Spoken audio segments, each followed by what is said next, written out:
நாங்கள் நீட் வந்தால் நிச்சயமாக ஆட்சி வந்தால் அதை ரத்து செய்வதற்கான முயற்சியை முழுமையாக ஈடுபடுவோம். அதை ரத்து செய்வதுதான் எங்களுடைய வேலை சொன்னோம், மறுக்கல.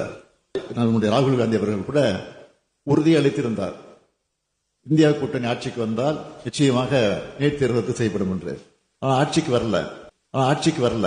மீண்டும் நான் தெரிவிக்க விரும்புகிறேன், விரைவில் தமிழ்நாட்டில் திராவிட முன்னேற்ற கழகத்தினுடைய ஆட்சி உதயமான உடனே இந்த நீட் தேர்வை சட்டப்படி ரத்து செய்கிற முயற்சிகளை நாங்கள் முழுமையாக ஈடுபடுவோம், அதில் வெற்றி காண்போம் என்பதை நான் உறுதியோடு தெரிவித்துக் கொள்ள விரும்புகிறேன்.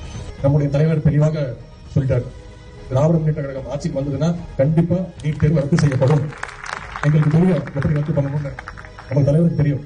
நீ எங்க வேணாலும் நடத்தி காட்டலாம், பெரியாருடைய மண் தமிழ்நாடு என்பதை புரிந்து கொண்டால் உங்களை ஓட விரட்டுவோமே தவிர இங்க நீட் நடக்காது.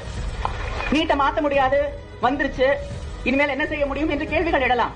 இது தமிழ்நாடு. எந்த சரித்திரத்தையும் நீங்க போட்ட மனுநீதி சாஸ்திரத்தையே மாற்றி காட்டிய தமிழ்நாட்டில் எங்களால நீட்டை மாற்ற முடியாது நினைக்கிறீங்களா?